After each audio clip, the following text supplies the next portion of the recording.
2012 December 7 മുതൽ 14 വരെ നടന്ന 17ാമത് രാജ്യാന്തര ചലച്ചിത്ര മേളയോടനുബന്ധിച്ച് ശ്രീ തിയേറ്ററിൽ ഉച്ചയ്ക്ക് 2 മണിക്ക് നടന്ന ഇൻ കോൺവെർസേഷൻ പരിപാടിയിൽ പ്രസിദ്ധ സംവിധായിക ദീപ മേത്ത സംസാരിക്കുന്നു.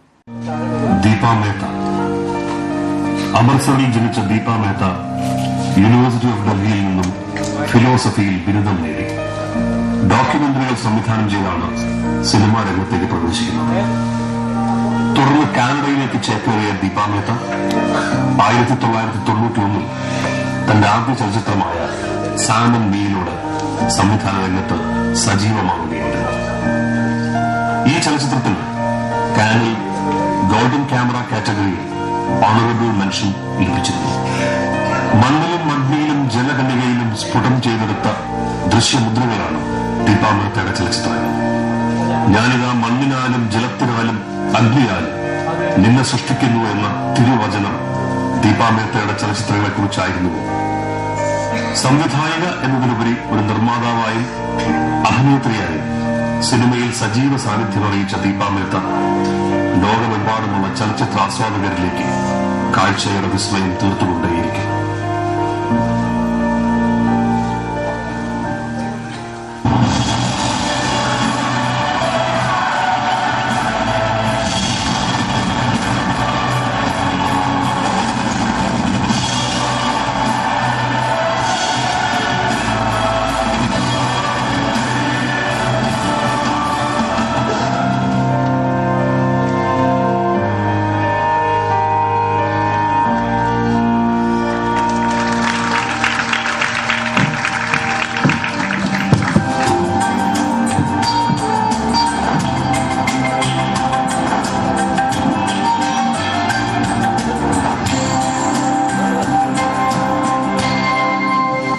Hello, welcome everybody.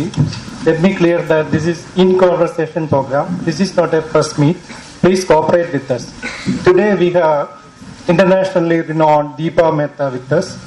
We are directly coming to the in conversation. Aisha is conversing with Deepa Mehta today. Can I please request the cameras to move to the side? This is an in conversation session. Please move to the side. Please, I request you all to cooperate or lower your camera tripods, please. Thank you so much. Thank you. Lower the tripods, please. Let the people at the back lower it, please. Thank you. We'll start. Aisha. Yeah. Firstly, welcome to the 17th edition of the Film Festival Kerala, and I hope you're having a lovely time here.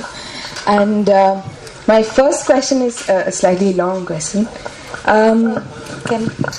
Can I tell you I am having a lovely time? That's lovely. It's just great to be here. I was here for fire, and then Beena and the festival invited us for water, which was a wonderful experience. And I thought I will never have an experience like this again. And then at Midnight's Children, I have to say it's even better. So thank you, the audience of Kerala. Thank you, the festival, and thank you, Beena. Thank you. Now we can start. Okay. Now both Salman Rushdie and you can sort of be looked as historians of a certain kind, artist historians, if you can call that. And Salman Rushdie, Midnight's Children was written 20 years ago, and a lot has changed in those 20 years ago, in that 20 years. And that could perhaps explain the sort of different nature of the screenplay, if you compare it to that wicked sense of writing history in Midnight's Children, and that rueful nature of the screenplay of the film. And both of you, being historians of a certain kind, like historians, have a very love-hate relationship with the nation, a sort of relationship the nation also shares with you, love-hate relationship. They have invested a lot of national pride in both of you. There is certainly a sort of pride in the kind of works that you've done, but also a certain need to shut you up at certain moments. Now, do you consider this position of being able to zoom out and look at things from the point of view of an artist historian? Do you consider that position as a position of privilege or a position that is quite painful or disappointing at times? The position of having the I think the ability, or even finding the circumstances, I'll speak for myself, I cannot speak for Salman, is that it's like looking at a painting and being outside the frame. And this isn't something that I even expected. When I first moved to Canada from India, I was 24 years old, and I'd grown up in India, and went to university there in Delhi, and got married in India. And when I thought I'd moved to Canada, I thought it would be for a couple of years, and before you know it, you have children, and then you have investments that are emotional in another country.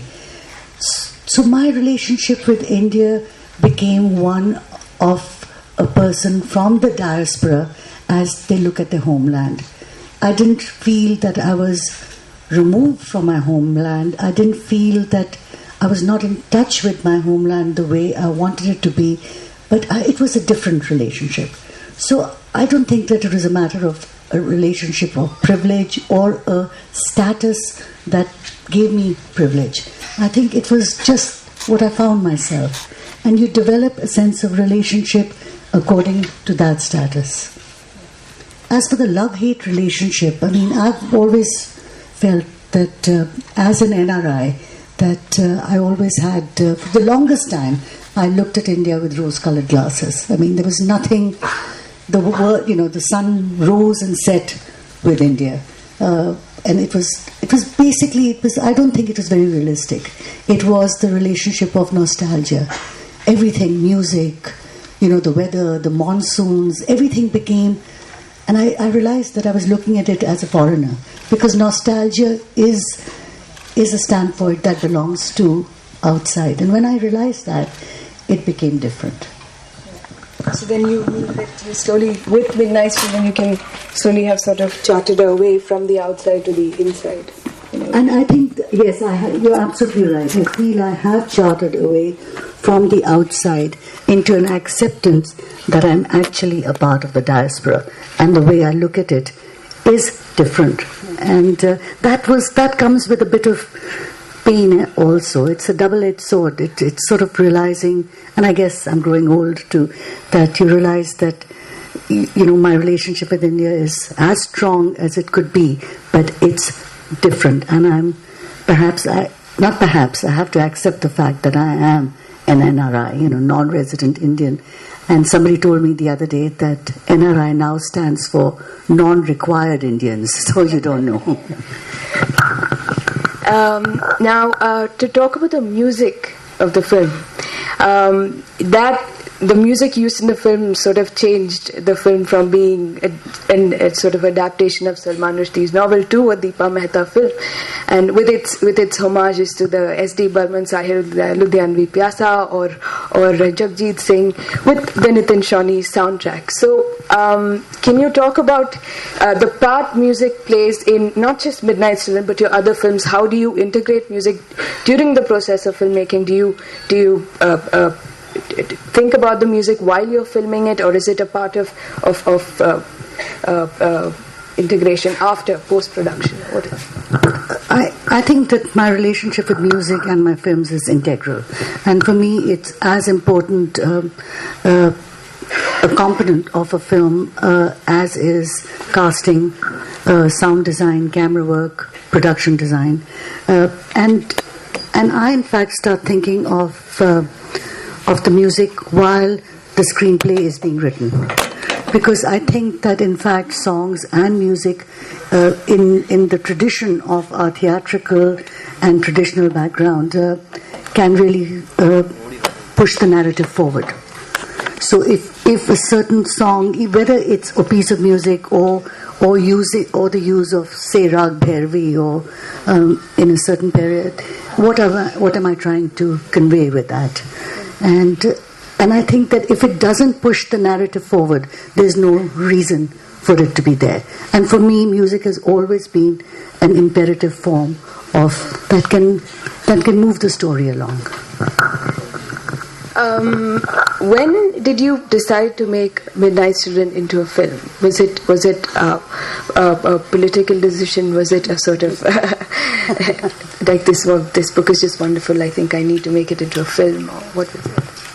My relationship with Midnight's Children and a film has been, it's taken a circuitous route, I think. I read the book in 1982 when it first came out, and I was in Delhi University at that time, and I just fell in love with it. I fell in love with the book. I didn't make films then, so I didn't even think of it as a possible film. I just loved the book. I loved the story of the book. It touched me in a way that few books have. And I'm not just talking about Salman's way with words and his creating a language that became the lingua franca of a new generation, and turning English upside down on its head and giving it back to Indians. It's just superb. But the story, the conceit of a young man search for an identity. Because for different people, Midnight's Children has, they can take away from it something different. But for me, it is Salim's search for a home, for an identity, for a family. And paralleling that, it's the search of a country for its place in the world. So a young man in the foreground and the canvas, which is a historical canvas in the background, seemed so imminently, I think, touching and accessible that it moved me greatly. And years later, about 4 years ago, when I asked Salman who owned the rights to Midnight's Children, he said, I do. And I said, how would you feel about me making a film about Midnight's Children? And he looked at me and he said, okay, done. So I said, really? And he said, yes, go ahead and do it. And I don't know to this day, Aisha, why I even said that. Why I didn't say Shalimar the Clown or The Moor's Last Sigh, which is, which is so much more accessible. So I must have been a sucker for punishment, but I just did. And I think that somewhere in my psyche, I must have really remembered that it is a search for a home. And as a person who moved from India to Canada and is constantly searching, it's become much better now for an identity and a new family. It made imminent sense to do it now. Now, having said that, it is a huge challenge to adapt such a work into a film. And was the visual medium, was the cinematic medium able to accommodate that? How difficult was it to adapt in that sense? What the kind of difficulty the visual medium had in accommodating the narrative of the book? It's not just Midnight's Children. I mean, every screenplay, the challenge for a director after screenplay is done, whether it's based on a book, whether it's it's an original screenplay, whether it's a quasi adaptation, is always difficult. Finally, whether I've written the script myself, I mean, you put on your director's hat and you have to start visualizing and thinking in images of what you're going to be translating from the written page to the image. In that way, Midnight's Children was no more or no less. And one of the things that when we decided to do it and we made the commitment to do the film based on Midnight's Children, I was I was talking to my producer, David Hamilton, and to Salman, and I said, Salman, one of the things that I really am going to tell you that I'm going to do right now is that I'm going to really try my best to forget that this is an iconic book. Yeah. Because otherwise I will be paralyzed by fear.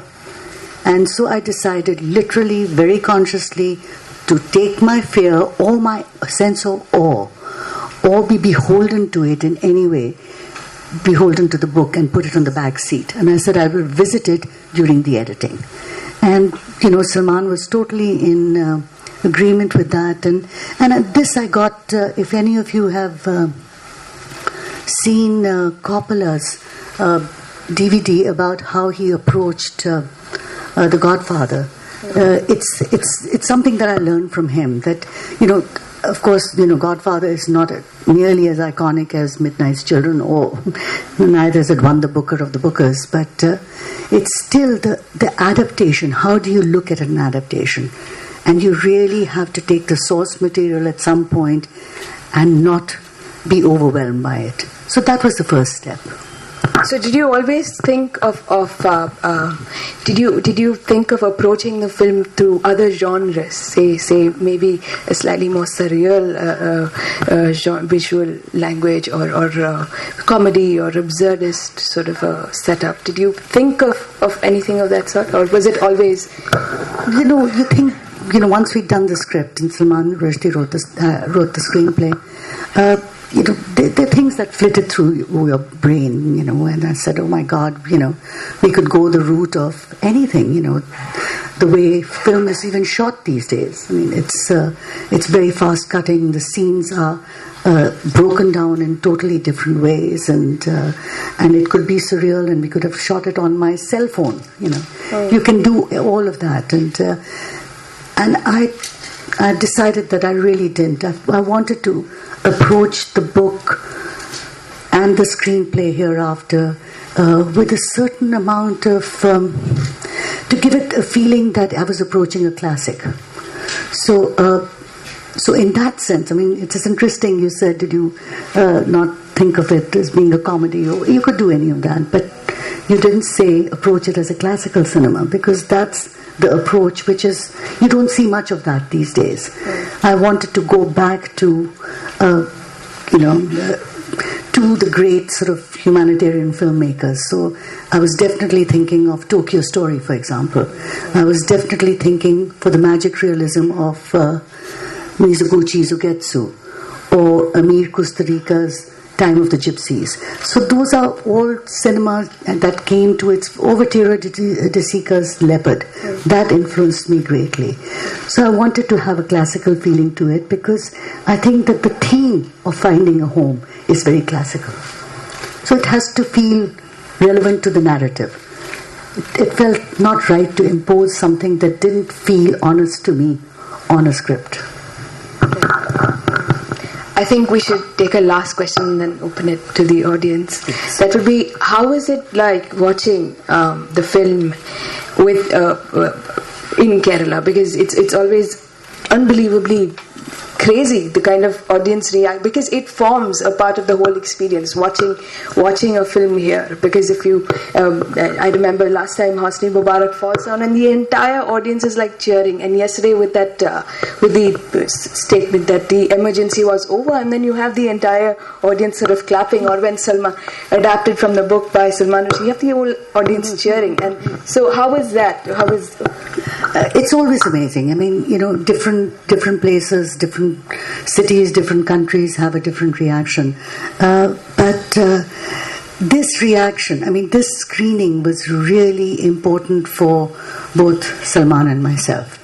And we knew that, the distributors of the film is called PVR. I don't know if any of you heard. They're really good distributors, and they're right behind the film. And about 3 days ago, they decided that they only wanted one screening of the film. They felt that they would like just one screening, and that when the film is released, then there will be as many screenings as possible. So at the last minute, the day before yesterday, they were supposed to be in one screening this morning. So 2 days ago, that was cancelled because the distributors didn't want the screening. So suddenly I was thinking that I'd see the film this morning. So, but I came yesterday and it was wonderful. I mean, the place was packed, and there was this wonderful, your minister, he was sitting on a stool, so I felt very guilty. So I said, and there were about 3 of us, so I felt that after the beginning that I should give my seats to somebody. I've seen the film about 100 times, so I didn't need to see it again, and I gave my seat to a wonderful older woman, and we came towards the end, and so we saw a bit of that reaction. And it was such a high, and I immediately emailed Salman, who was in New York, and because I promised him that I'll tell him what the reaction was, and I emailed him and he said, I love Kerala. So that's for all of you. Actually, one last question. like having spoken about Visconti, there is a certain sort of allusion to times, Karachi and Bombay of those times, of the 40s with their soirees. And how was it like revisiting Bombay with during the 40s sequence, etc.? We did a lot of the interior of the shooting took place in Sri Lanka, and then all the exterior shots were shot in Bombay, and relevant parts in Delhi and in Agra and in Karachi and in Kashmir, of course. But Bombay was I think that Bombay was the most difficult because the skyline of Bombay has changed so much. You could not put a camera anywhere. It was very difficult to find vantage points where you did not see. Forget the skyscrapers. What really hits you about it not being period are the black Syntex water tanks. They are all over, and there's just so many that you can hide. So it was a big challenge for the production designer. So I think we can now open the floor to questions. Good afternoon, madam. I'm a director from Mumbai. Madam, I want to ask a question that the film was really very hard to make this kind of film, but the ending of the film was not satisfactory. I mean, I thought it could be better. Can you tell me that actually ending was not that clear? Was not clear. I mean, the concept was not clear. So can you please clarify the concept? What is the final platform you were making before leaving the screen?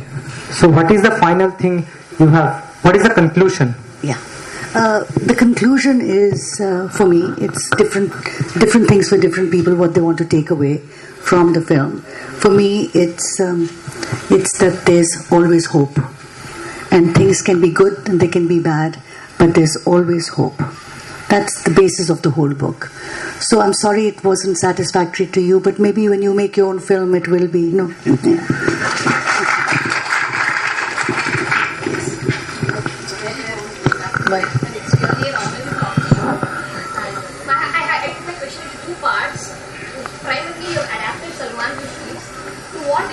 Have you been doing justice to the magic realism portraying on the screen? And the second question is about your trilogy. All the three movies go through controversies.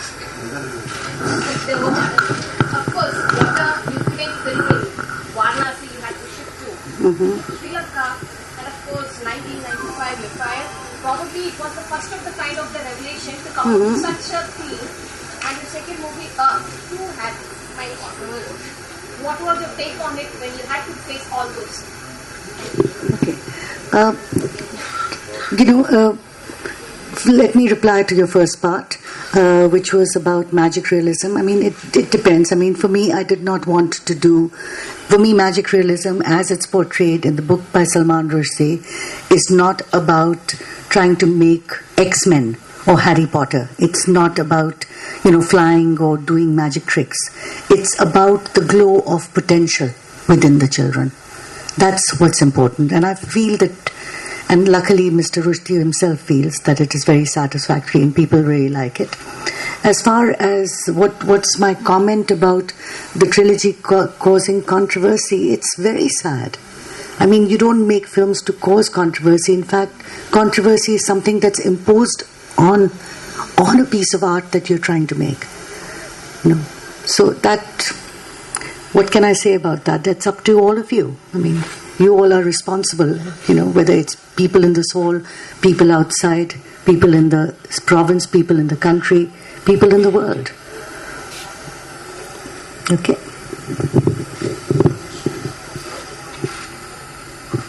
Hello, Madam, we have no doubt about the creativity and all. But I would like to ask you one question about freedom of expression. You might have heard about that Ambedkar film produced by Government of India, directed by Jabbar Patel a few years back. But it has not been seen by any of the public. and recently that Babylonia, Buddha, like that. What's your opinion about that? Please comment on that. I think that if you're going to pay to see a film, I mean, there is something called being socially responsible. But I do believe that that is something up to the filmmaker. Once the film is out there, I really, really feel that there is no room for anybody else judging what you should see or what you should not. It's very important. My name is Suviran, and I am a filmmaker from Karnataka state. And basically, I'm Malayali in Kerala. And maybe you heard about my state that it's a God's own country. Yes. Not the country of people like me. Anyway, I have a question. Have you heard about there are very big controversy going on in media about your film in Malayalam channels at the time? Some questions came to me to answer something about it. That the Kerala government is depressed about your film and they are not going to be allowed to for a repeat show and all. And on behalf of all this audience and all the audience of IFFK, we need a repeat show for this film. How will you comment on this? I would also like a repeat show. Yeah, but maybe everybody can ring up PVR and tell them, Yes, but there is a problem. I think it's banned. It's not going to be screened anymore. That's what I am hearing from the media. Oh, listen. I made the film. Hear it from my mouth. It's not banned. So you are not afraid to the government anyway? I'm here between friends. I mean, I forget it. I just mentioned because I am here all these things from the media. That's why. Thank you. Thank you. It's all the media here. Is that? Hello, Deepa. Lots of compliments for the film first. I think you've got a fantastic team of people working with you. Great cinematography, great photography. Art department is fantastic and a great cast. What I find quite interesting in last two of your films, starting from Heaven on Earth, and actually I could start with fire and earth coming down to water. And what I find very interesting in Midnight's Children is the heavy presence of women. I would call it not a story of Salim Sinai any longer, but a stories of Amina and Mrs. Bruganza. And Parvati. And Parvati. Yeah, I am. And what I find the most interesting is, and three generations of women coming from three different areas. All three of them have had eclectic life, not conventional. In case of Parvati, this has been a completely marginalized, or should I say, out of the conventional systems completely. In a way, it's not so much a story of Salim Sinai any longer. It's more a story of these three women.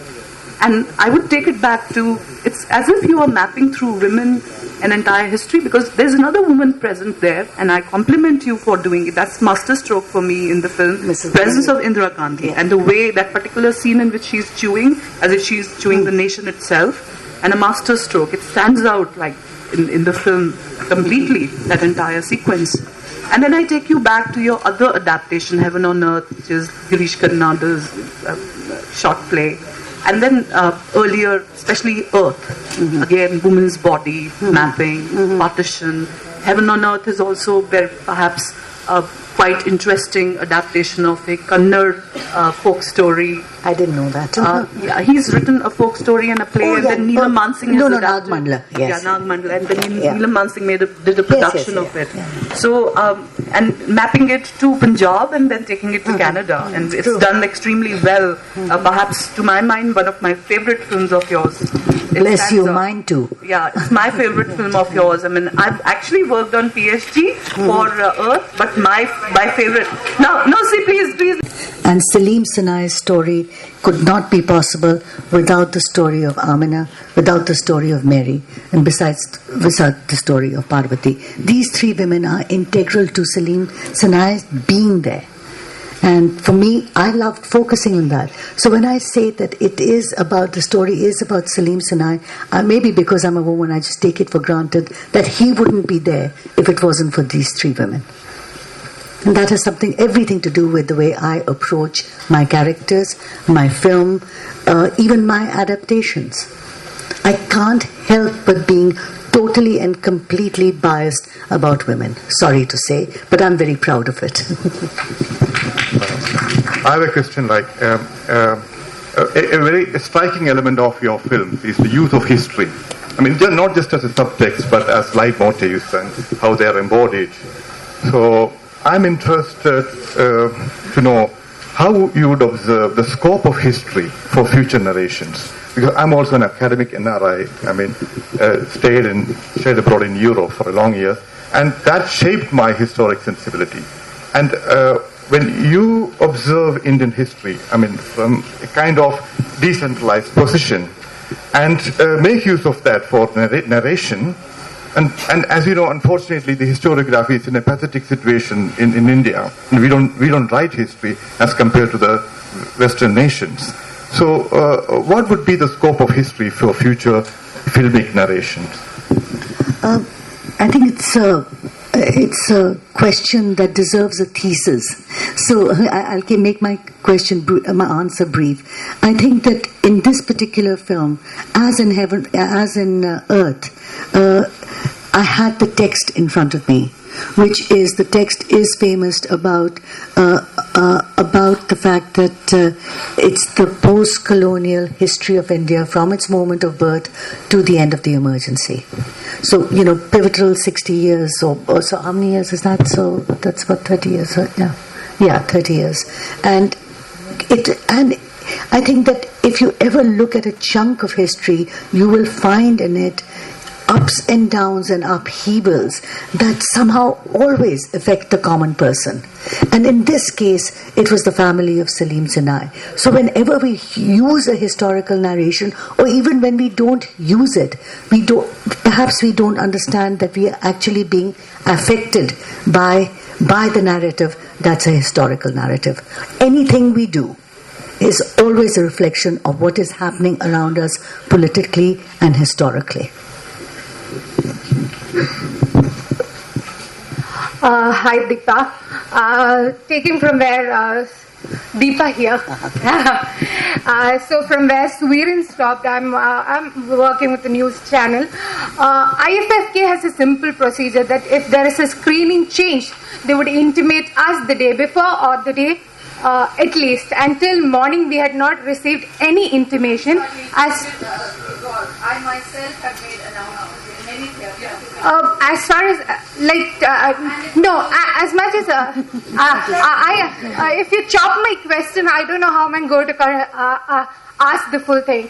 So that's the simple procedure we follow here. Till yesterday, we the audience didn't receive any intimation as to it's not going to be screened today. Yesterday it was premiered, and after that, the media wrote the whole thing about the maybe a ban or a possibly safe shutdown on a further screening is maybe because there's a very strong voice or remark against emergency as well as Congress. And maybe as journalists, so I don't like to believe it's a ban, but it's a safe stop by maybe the production house, I don't know. Because if PVR had decided 3 days before that they are not going to screen it, 3 days were there to intimate us. Till yesterday there was no intimation, and there's only as little as 2 screenings. So would you say that this whole and strong voice, the message that this cinema sends against emergency or something like a Congress ruling government is perhaps one of the reasons why I've stopped it. If not, we don't find much reasons why till yesterday there will be no intimation, only those announcements very late till morning. Mm-hmm. And a sudden PVR production house. Listen, there's, can I just say something, Beena? Excuse me, what's your name? Okay, hi Parvati. Maybe when we come out, and I can show you an email that I've got from PVR 3 days ago that's saying that we really do not think that we should have a second screening because we would like to save our audiences for the film's release. It's something as boring, as simple as commerce. So don't talk about banning because it really gives me a heart attack. Okay? I'm sorry, unnecessary. It's so unnecessary, so mean. Questions, ma'am? Yeah, please. Okay. Yeah, yes. Okay. One question, ma'am. India. It may have been an information flow problem. This was announced. Anybody wants to come and check my mail, I will put out printouts. This was done many days ago. That PVR had decided that they did not want it. By then our schedule had gone into print, unfortunately. That's why we couldn't stop the schedule. Therefore, it was announced at various forums that there would be only. We're very sorry if the media did not get that information. Can we go on now, please? Yes. Can we have the next question, please? Yes, ma'am. Ma'am, my name is Firoz Shabil. India is great democratic country, but the problem of corruption in India, the Indian film field is silent corruption. Why? I think you should ask everybody else. I don't know.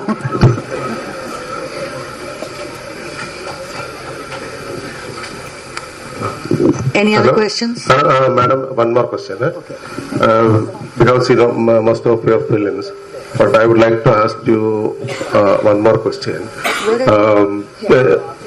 Here only. The last film I could not see, but I would like to ask you one more question. You are being a female women director, like Salman Rushdie, that another internationally famous female writer is there. Taslima Nasri. Whether you are going to do a film on her life, or what's your opinion about being a women director? You should concentrate. You should give more attention to that kind of writer internationally. But you would write like that. What's your opinion on that? Yeah, one of the great freedoms of being a filmmaker and a female filmmaker is that one can choose what one wants to do. I think that if as a female filmmaker I kept on saying I'm only going to do films that are based on women filmmakers or their lives, I feel it's very limiting. So when I do a film, whether I decide to do, let's say, Tasleem's Lajja, it's because I'm really moved by the story. Filmmaking is very difficult. Unless you feel very passionately about what you're about to do, I suggest one doesn't do it. So if I feel very passionately one day that this is something I would like to adapt, I will definitely do it. But right now, my head and my space and my heart are all with Midnight's Children. So thank you. Thank you very much. Yeah, I have a question, please, up here. Okay, one last question, yeah. Firstly, congratulations on an amazing adaptation of an amazing book, Lekha here, yeah. I just wanted to ask you about the cast. I mean, apart from the big names, you had an amazing cast of youngsters, from the toddlers to all ages. Mm-hmm. How long did it take you to find them, and how did you manage to kind of cull out really spontaneous performances? They kind of stole the show, Thank you. Yes, the children were fabulous. I mean, it took about 3 or 4 months to find the young Salim, the young Shiva, the young Jamila, and I found them in different places. I had seen Tare Zameen Pe, so Darshil was the easiest, but young Shiva, who had never done a film before, was amazing. I'd gone to see a Hindi film and in Delhi, and I saw him in an ad for, I think it was for Honda cars or something, and I thought this kid was lovely. So it was the same way with young Jamila. Satyajit Ray, in fact, had the most wonderful hint for people to act when they want to work with children, and he said, make sure when you cast a child that A, the child really wants to do the film, and B, that the child is intelligent, and never listen to their parents. So this is what I did. Thank you, everyone. One more question? Yeah. Anyone here? Mic on the good. Ma'am, my name is Dheeraj, and I'm doing my project as a part of my graduation on creating identity of homosexuals in film. And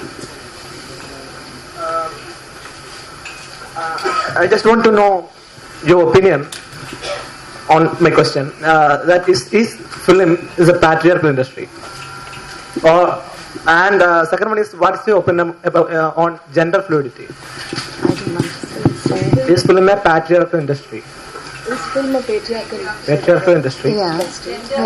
And on gender fluidity.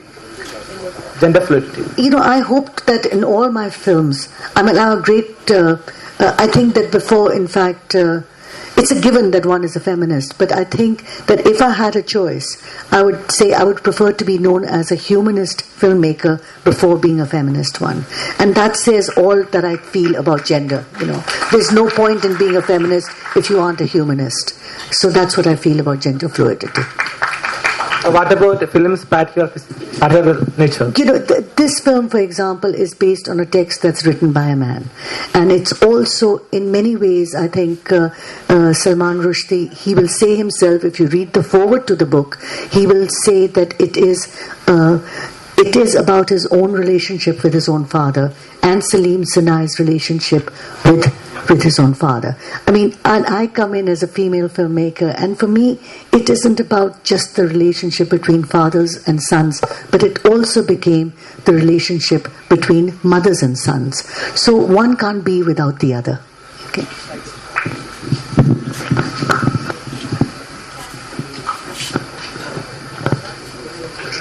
I think that's all. Yeah. Okay. There's one last question. I think we should just take that one. Okay, sure. Yeah. Mic veno. Avda mic kodukko.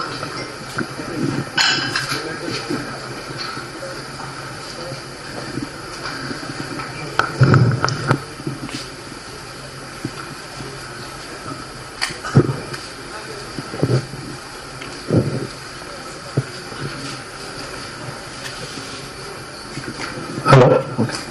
Good evening, ma'am. So my question is, how could you disturb the existing practices in the Indian cinema, particularly adopting from literary work to celluloid? And how could you meet the true purpose of your work through this way? Especially, you are a basic ideology, basic concept in philosophy studies and everything. So through that stream, I just try to get the answer from you.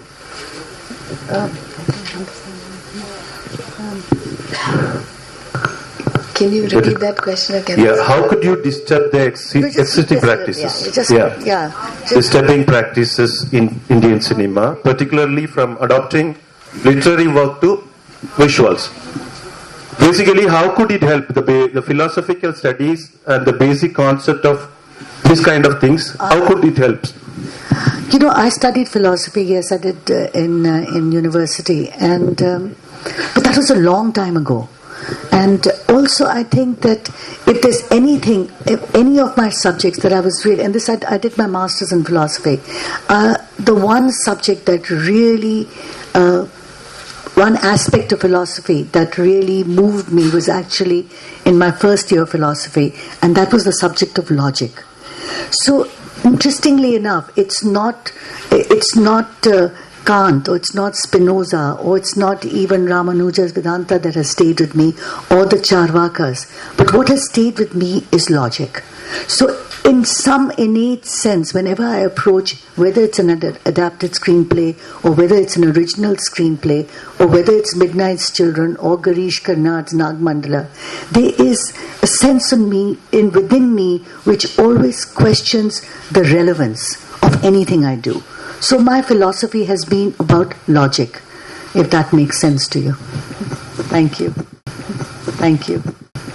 Thank you. Thank you. Thank you.